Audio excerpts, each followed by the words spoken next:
Good morning, good afternoon, good evening. Nations get the government they deserve. I think that is a fundamental issue that people have to accept.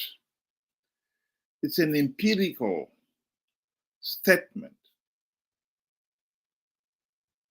that many nations have to accept.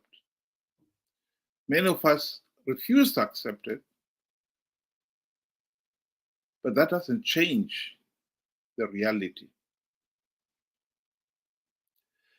I've got tonight Dr. Simba Makoni talking about Americans deserving Donald Trump and Zimbabweans deserving Emerson Mnangagwa. He absolutely has a point there. Just listen to the video. Saying, but unfortunately, it's a true saying. The Americans deserve Donald Trump. We deserve Emerson Mnangagwa. Because we allowed Emerson Mnangagwa to be where he is and to do what he's doing. I don't want to sound churlish or simplifying our problems. But quite frankly, if we conducted ourselves differently, including those who are inflicting so much pain on the majority of us, we wouldn't be where we are. So we are responsible by commission or by omission. So yes, I'm afraid I concur. It's a harsh saying, as I said. When you look at the suffering that our people are enduring, you can and you must conclude that we don't deserve this. But when you take it from the standpoint that we are responsible for who is leading us,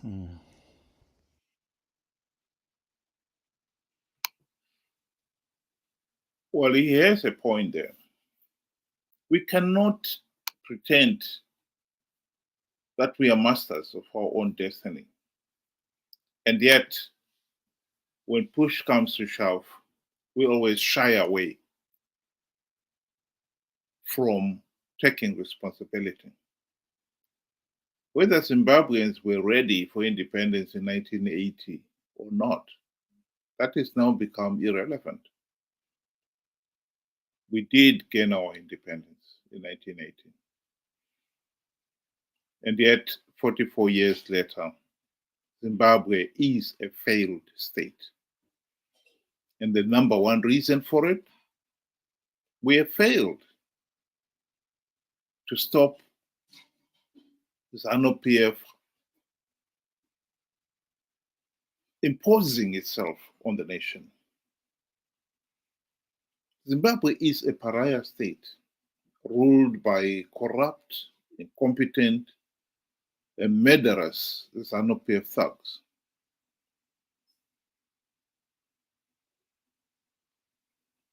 The Americans, when Dr. Makoni says, would deserve Donald Trump if they voted for him, I think in the election in America, the elections have been free, fair, and credible. So whatever result, one can honestly say that it is a reflection of the democratic will of the people of America. And so if they choose Donald Trump, then they deserve Donald Trump. If they choose Kamala Harris, then they deserve Kamala Harris. And whatever the two individuals may bring. In Zimbabwe, I think it would be fair to say the people of Zimbabwe did not elect Emerson Mnangagwa last year. SADC, the AU, all condemned those election processes as flawed. So how can we say Zimbabweans deserve Emerson Mnangagwa? Well, we do say that in the sense that we've had 44 years, and in all those years, we've failed to stop Zanu PF rigging the elections. We cannot run away from that fact. Last year, people were warned that if you participate in these flawed elections, Zanu PF will win, and by participating, you give Zanu PF legitimacy. This is not the first time they were warned of that. They've been warned several times. But as usual, people did not listen. They went ahead and participated in those flawed elections on the basis of an idiotic promise by Nelson Chamisa that he had plugged all the vote rigging loopholes. As a people,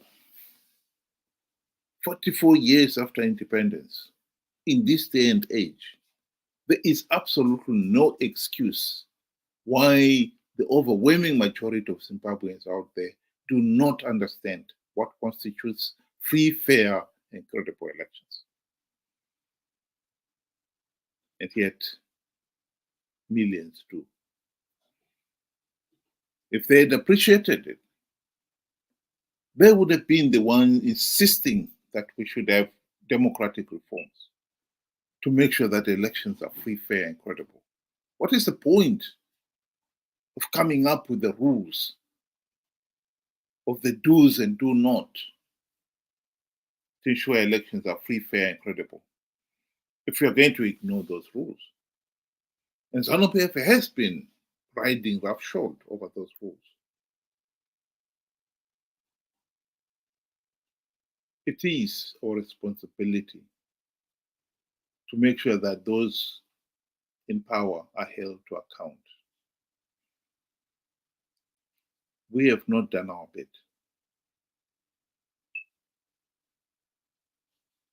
This is not to say that Zanu PF is off the hook, should be allowed to do as they please. This is just an acknowledgement that we did not have the visionary leaders in Zanu PF that we or other nations had. Robert Mugabe and his Zanu PF cronies did not have the vision of other leaders like Nelson Mandela, who valued, who honored their promise that everybody should have a meaningful say in the governance of the country. Robert Mugabe did not have that vision. When he got into power, his number one priority is to consolidate his hold on power so that Zanu PF can continue to rule.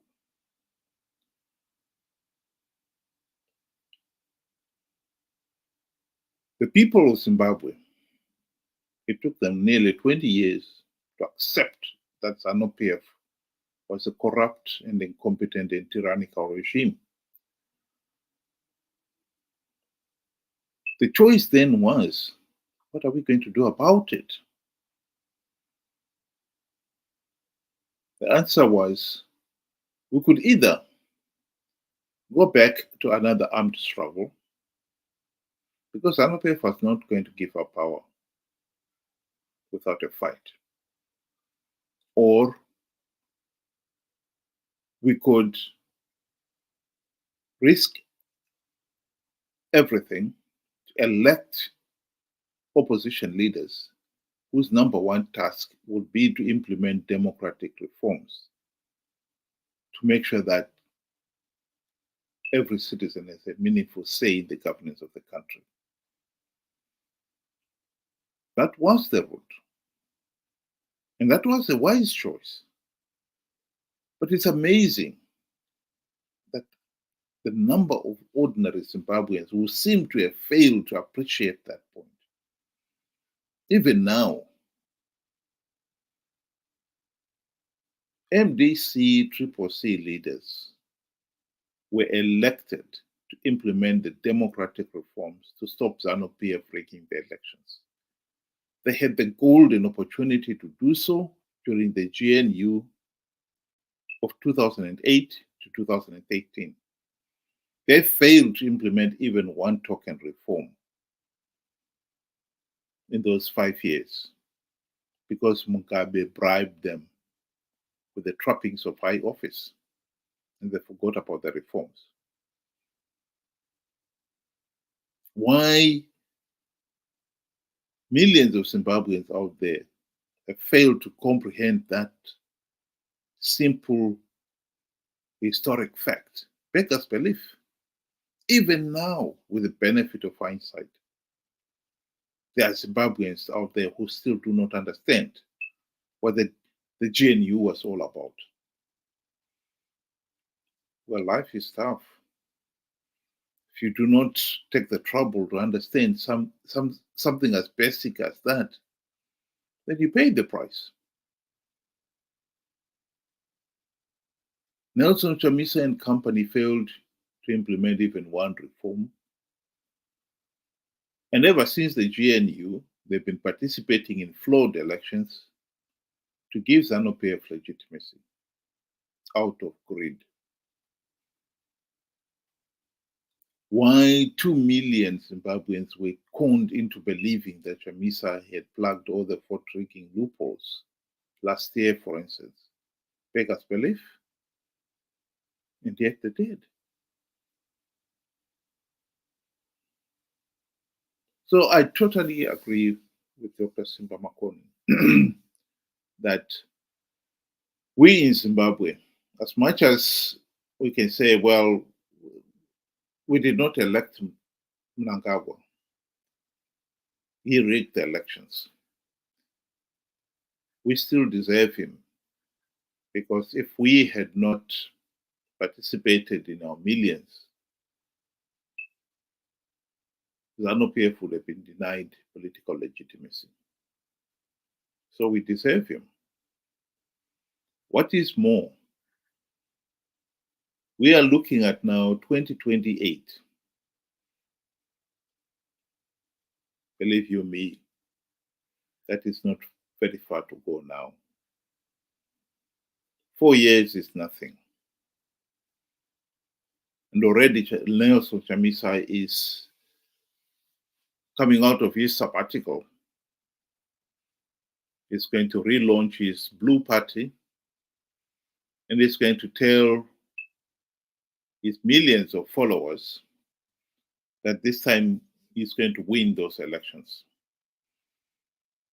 even with not even one single token reform implemented. And guess what? They will believe him.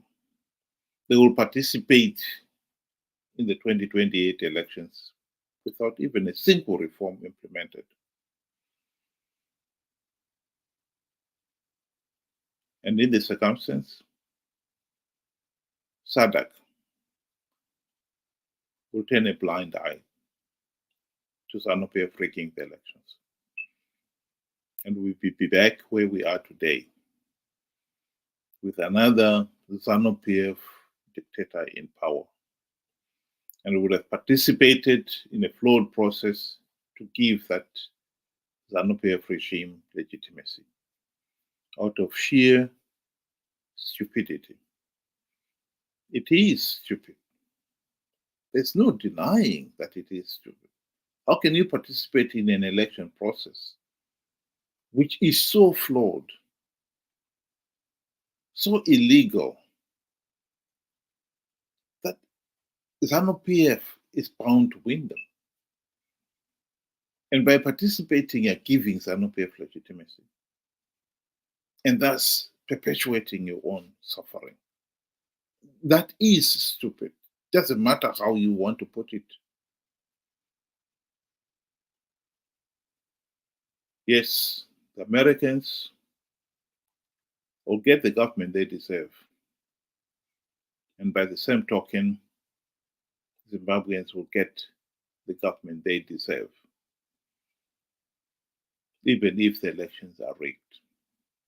Because we have done nothing to stop Zanu PF rigging elections. We have had many opportunities to stop them. We did nothing.